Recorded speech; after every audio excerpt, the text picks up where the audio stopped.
Yan nga, 1 year na ako. Ano ba yung feeling na umalis ako sa corporate life ko sa Pinas? Gusto ko pa na ma-explore yung sarili ko, kung ano yung limit ko as a person. Kasi so ang question is, do I regret the decision that I made? Na nag-resign ako. Ego ko.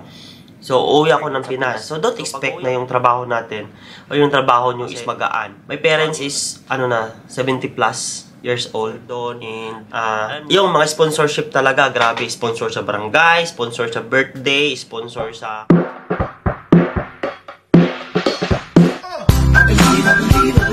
So, hi guys again and welcome back to my channel. So, for today's vlog, paano ba? Ito. 1 year na kasi ako dito sa Taiwan. More than 1 year na ako. And before I start pala, dito ako sa park. So, morning, magja-jogging ako ngayon and kasi day off ko. So, back to the vlog, to the topic. Instead of showing you kung ano yung nangyari sa akin sa Taiwan, which is nandyan naman lahat sa vlogs ko, kung ano yung daily ko na ginagawa or ano yung ginagawa ko tuwing day off. Yan nga, 1 year na ako. Ano ba yung feeling na umalis ako sa corporate life ko sa Pinas and pinalit ko yung pagiging factory worker dito sa Taiwan. Bakit Taiwan? Ganun.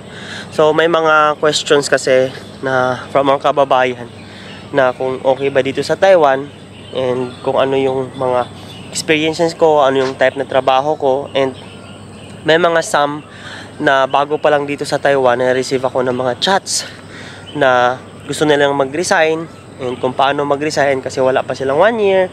Kasi it's either na-miss nila yung family nila or nahirapan sila sa trabaho nila and gusto nilang bumalik sa Pinas. So disclaimer lang guys, this is my own story, this is my own experience. So just make a reflection on yourself kung karapat-dapat ba talaga kayo na kaya nyo ba magtrabaho dito sa Taiwan. So ang work ko dati sa Pinas before I go here sa Taiwan, I was a procurement officer sa isang NGO. And since NGO siya is a church base, and nung afternoon, naging procurement officer, din naging bookkeeper. And by the way, ang course ko pala sa Pinas is I am an accountancy graduate, but hindi ako CPA board passer and I never got the chance to take the board exam. And yun. So after I think mga 2019, I resigned from my job sa church and then pumunta ako sa corporate world. Actually, it's a BPO. So, hindi ako call center agent, part ako ng back support na as employee, as a procurement analyst. So, procurement analyst ako and then after a year, I got promoted as a procurement supervisor.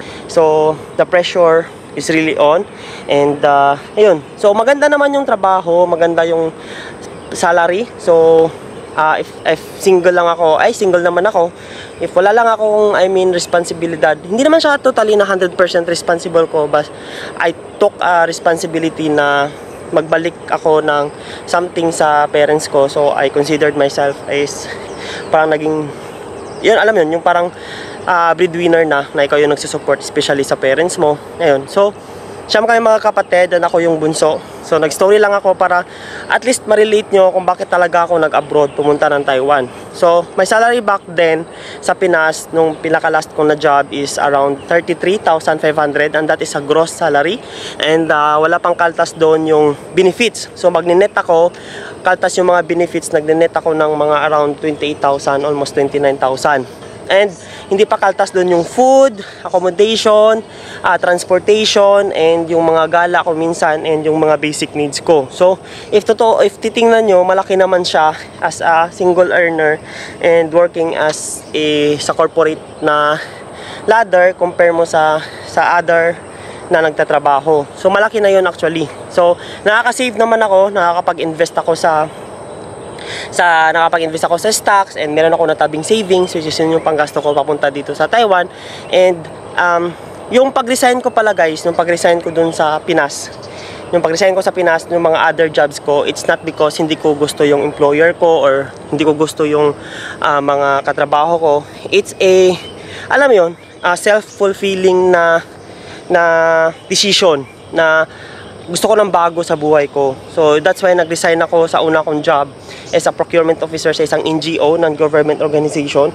So yung salary namin doon is malaki naman, fix yung salary. So yung overtime ko doon is hindi siya bayad kasi nga fix nga. So and wala naman akong regret something doon kasi nga grabe yung parang pagmamahal nila towards their employees sa amin, and maganda yung environment. So hindi rin ako nag-resign dahil doon kasi hindi ko gusto yung trabaho. Actually gusto ko, so parang gusto ko lang talaga ng bago. So pumunta ako ng Manila, and ayun, nag-corporate world ako, and then mag-resign ulit ako kasi nga gusto ko ulit ng bago na something. So aside from I'm wanting a bigger salary kasi gusto ko makapag-save and invest, that's why I'm searching for some opportunities. So before pa doon sa Antique pa ako, which is yun yung una kong trabaho, nag-engage ako sa multi-level marketing, which is yung mga networking na tinatawag nila na mga scam, which is hindi naman siya scam, depende lang yan sa tao kasi tao naman yun ng scam. And nag-engage ako bilang isang financial advisor sa isang insurance company. So yun yung mga racket ko while sa Pinas ako. So may mga racket din ako iba-iba, may mga part-time gig. So yun yung mga pinapasukan ko while having sa Pinas, at least may other extra income. So nung sa Manila ako, pandemic noon that time. So nag-decide talaga ako na mag-resign kasi nga gusto ko ng iba. Gusto ko ng, aside from bigger salary, gusto ko pa na ma-explore yung sarili ko, kung ano yung limit ko as a person. Kasi sabi ko, bata pa naman ako, kailangan ko mag-explore muna sa sarili ko. And I love to travel, and I love to explore new places. So if makita nyo sa mga sa vlogs ko, may mga travels ako even pa sa Pinas. So now na dito na ako sa Taiwan, so ang question is, do I regret the decision that I made na nag-resign ako and naging factory worker dito sa Taiwan? Kasi nga, di ba, pag corporate world ka, ang trabaho mo doon is 8 to 5, and unlike dito, yung trabaho ko is 12 hours. So see the difference, yung 4 hours, and as we all know, we only have 12 hours. And then pasok namin dito, minsan magsi 6 days pa pag mayroong overtime talaga. Minsan 5 days overtime, then 2 days off. Yun nga, 12 hours. And yung schedule ko dito ngayon is night shift ako. Whereas sa Pinas ako, yung pasok ko is 8 to 5 lang, and then work at home pa ako noon. So kumbaga yung time ko is nasa akin, and hindi masyado ganun ka, although may stress ka kasi nga sa pressure sa work, you know, corporate world. But to the extent but yun nga ang sabi ko, kahit saan ka man magpunta kasi sa trabaho, mahirap talaga, mayroon ka mga toxic na mga kasama. But yun ang sabi ko, na hindi ako nag-resign because of that. Nag-resign ako kasi nga for self-fulfilling sa sarili ko, na may hinahanap ako, na I want to explore.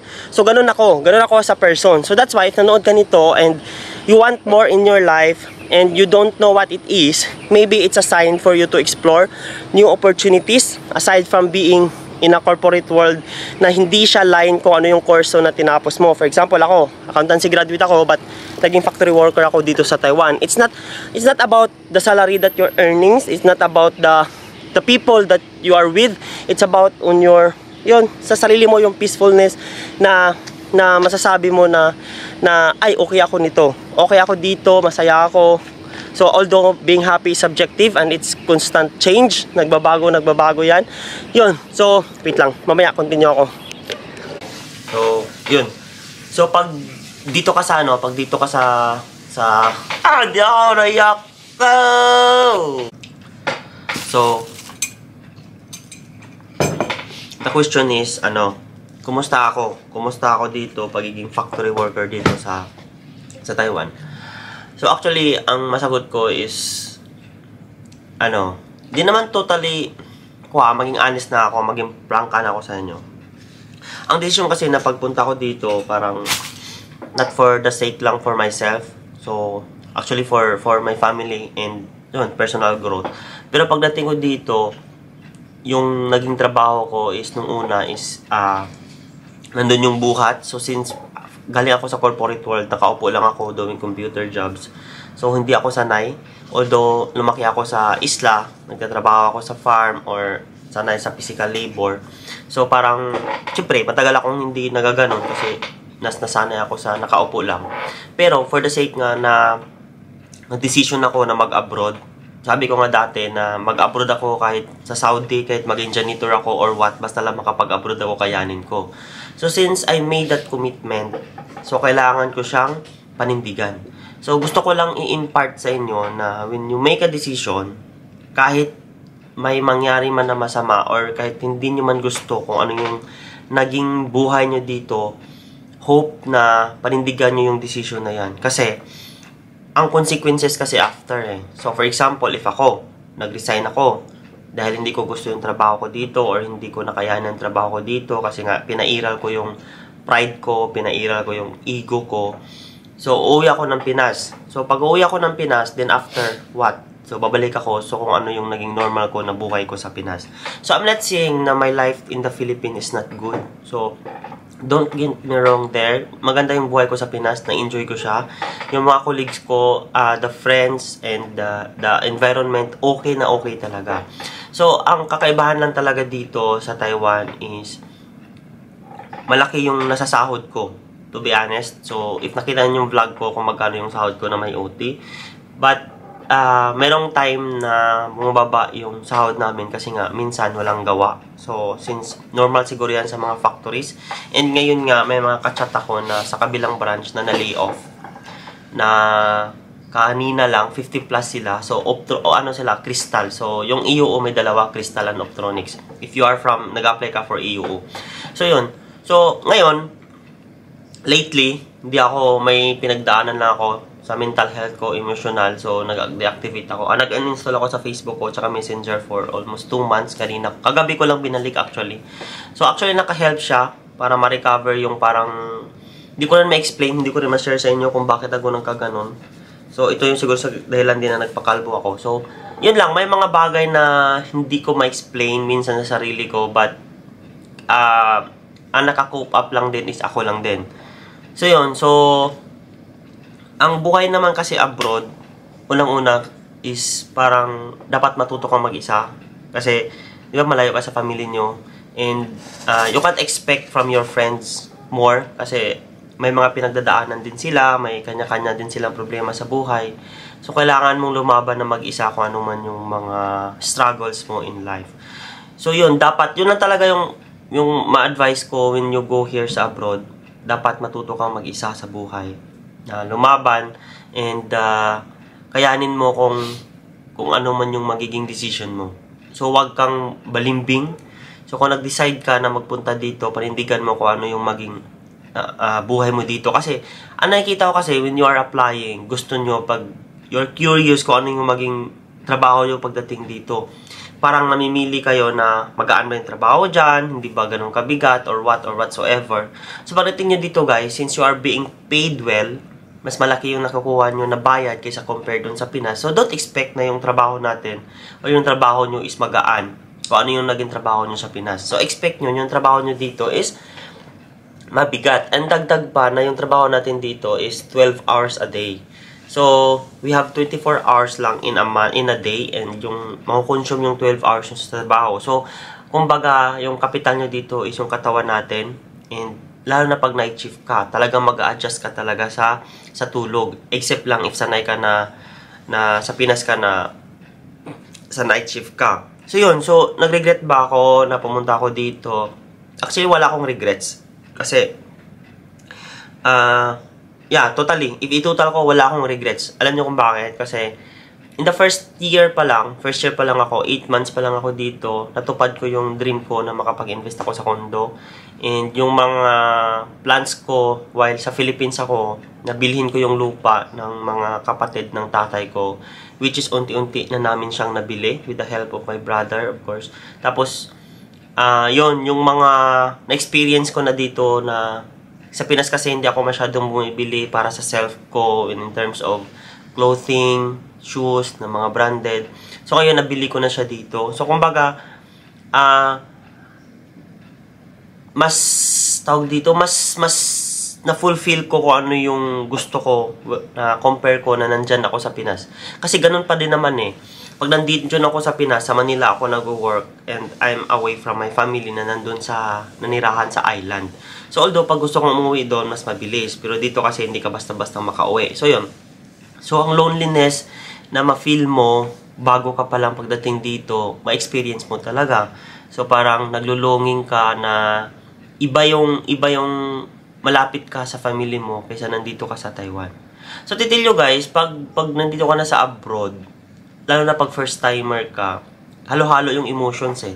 To be honest, halo yung emotions. Naranasan ko nung mga first month pa lang ako, first trimester ko. Minsan bigla na lang akong lumuha habang wala naman akong problema na parang malaking problema sa buhay or somewhat na may namatay or dinadamdam. Wala lang, bigla lang akong lumuha.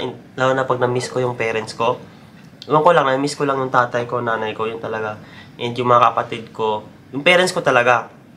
And I always na inano ko sa utak ko na yung ginagawa ko din is para sa kanila. Kasi my parents is, 70 plus years old.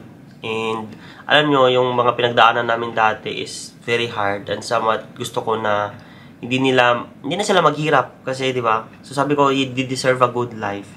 And I deserve a good life too. So parang sabi ko, kailangan kong panindigan. Kailangan kong kumbaga, sabi nga nila, kung gusto mo ng pagbabago, kailan mo siya gawin? Kung gusto mo ng pagbabago, sinong hinihintay mo para gumawa? So, kailangan ko siyang umpisahan. So, ayun, that's why I go here. And maybe this is stepping stone. So, probably, we didn't know kung ako, I have plan A, plan B. So, either mag-cross country ako or I'll settle down the Philippines if mag-okay yung mga plans ko na investments. So, yun. So, magti 3 years. So, let's see ano mangyari sa akin for 3 years. So, this is a parang consolidation kung ano yung insights ko for my 1 year here sa Taiwan. So, with regards to work naman, or working environment, so, nandun din yung toxic mo na mga kasama. Minsan may mga conflict ka with kapwa mo Pinoy. Hindi mo talaga maiwasan yan. So, ang advice ko lang sa inyo when it comes to that is focus on your own goal and focus kung ano yung makontrol mo. So, ang makontrol mo lang talaga is yung sarili mo. Pero in case na mayroong hindi ka gusto na tao or hindi ka gusto, so, wala kang magagawa na doon. So, ang kaya mo lang gawin is i-control yung sarili mo, focus ka kung ano yung goals mo, focus ka lang doon. Huwag mong pansinin kung ano yung mga sinasabi nila, kung ano yung mga chismis nila. Kasi guys, ito yung something na na-learn ko talaga when I was in the Philippines, when I'm engaging in multi-level marketing, and I've been told by my mentor, the only thing that you can do para mabago yung buhay mo is to change your mindset. Mindset about everything. Mindset about money, mindset about people towards kung how they treat you, mindset kung paano ka magdala sa sarili mo. Lahat, it's all about mindset. So, kung baguhin mo yung mindset mo into good one, so, everything will follow on how you decide what you want in your life. Our life are being shaped sa mga small decisions natin every day. So, just a simple exercise, simple meditation, simple na kung ano yung mga kinakain mo everyday, the food that you eat, kung ano yung mga thoughts na pinapasok mo sa utak mo, ano yung mga pinamanood mo na movies, ano yung mga ginagawa mo. The simple things that we do in life is the reflection of what we become in the future. Maraming nag-abroad na hindi naman nagiging successful, marami pa rin nagsistruggle kasi nga, kanya-kanyang ano lang yan, kanya-kanyang pacing. So, what I really want to impart to you na pag nag-abroad kayo, wag kayong mag-iba ng landas. Although, may mga temptations dito talaga na when you have more money, you tend to spend more. Which is, hindi dapat. Kung ano yung, kung sumubra yung income nyo na, kasi nga, iba yung income natin sa Pinas pagdating dito, tapos income is lumalaki. So, be frugal. I mean, frugal means be thrifty. I mean, English pa din. Kumbaga, mas magtipid ka, alam mo kung ano yung mapupunta sa bagay na priorities mo. So, ako, I always tend to prioritize yung savings and investments. Huwag talagang kalimutan yan. Always, always. Alam ko, sabihin nyo na yung family is may mga needs, may mga kailangan. Ako din, as in, grabe yung demand sa family ko, especially sa mga siblings ko. And ngayon, I tend to put a boundaries between them na nag-say no ako. Every month na lang kasi merong ganitong hingi doon, sponsor doon. Yung mga sponsorship talaga, grabe. Sponsor sa barangay, sponsor sa birthday, sponsor sa pag-uwi, sponsor sa mga Miss and Mister. Every month na lang niya guys, kasi alam naman natin every month na iba't ibang okasyon. So, kailangan mo mag-set ng boundaries, kasi pag hindi ka mag-set ng boundaries, nako, ikaw ang kawawa, wala ka talagang matatabi. So, yan yung na-realize ko. That's why, kumuha ako ng asset na pwede kong mapagtabihan kasi, mapaglagyan ng pera ko. Kasi pag yung pera ko, nasa bangko lang, mauubos at mauubos ng padala ko sa Pinas. So, yun yung parang ano. So, dito, pag nandito ka, very safe yung Taiwan, na-observe ko yan. So, iba yung culture, iba yung parang the way sila mag-handle dito. And very, ang benefits dito sa Taiwan is, as employee, is very friendly. So, yung health nila, yung health insurance, grabe, sobrang if magpa-surgery ka dito, kunti lang yung babayaran mo. So, if sa Pinas ka, gagastos ka ng million, dito, gagastos ka lang ng worth thousands lang. So, sobrang ganda ng health insurance nila dito. So, yun lang about work. Don't expect na maging madali yung buhay mo in terms sa work and in terms sa time schedule, in terms sa ganyan. But, to tell you guys, worth it yung ma-receive mo na sahod at the end of the month. Okay? And then yun, nabagit ko na ata lahat. So, yun lang yung parang all about this vlog. Sinare ko lang sa inyo. So, I hope na you get an insights. So, ngayon, if nasa Pinas ka, if nag-apply ka mag-work abroad, so yun, don't expect na yung buhay mo dito maging madali. Don't expect na makapag-save ka agad, makapag-invest ka agad, kasi ang daming temptations. So, ang sabi ko nga sa inyo is, please do change your mindset. Start discipline yourself dyan pa lang sa Pinas. Yun. And number 3, don't expect much. And na maging smooth yung buhay nyo dito. So, there's always a up and down. And put limit on yourself. Put boundaries pagdating nyo dito. So, what I mean is that may mga friends, families tayo na iniisip kasi nila na we have lot of money pag nasa abroad tayo, which is not true. So, the same lang tayo sa Pinas na pinagtrabahoan natin yung pera.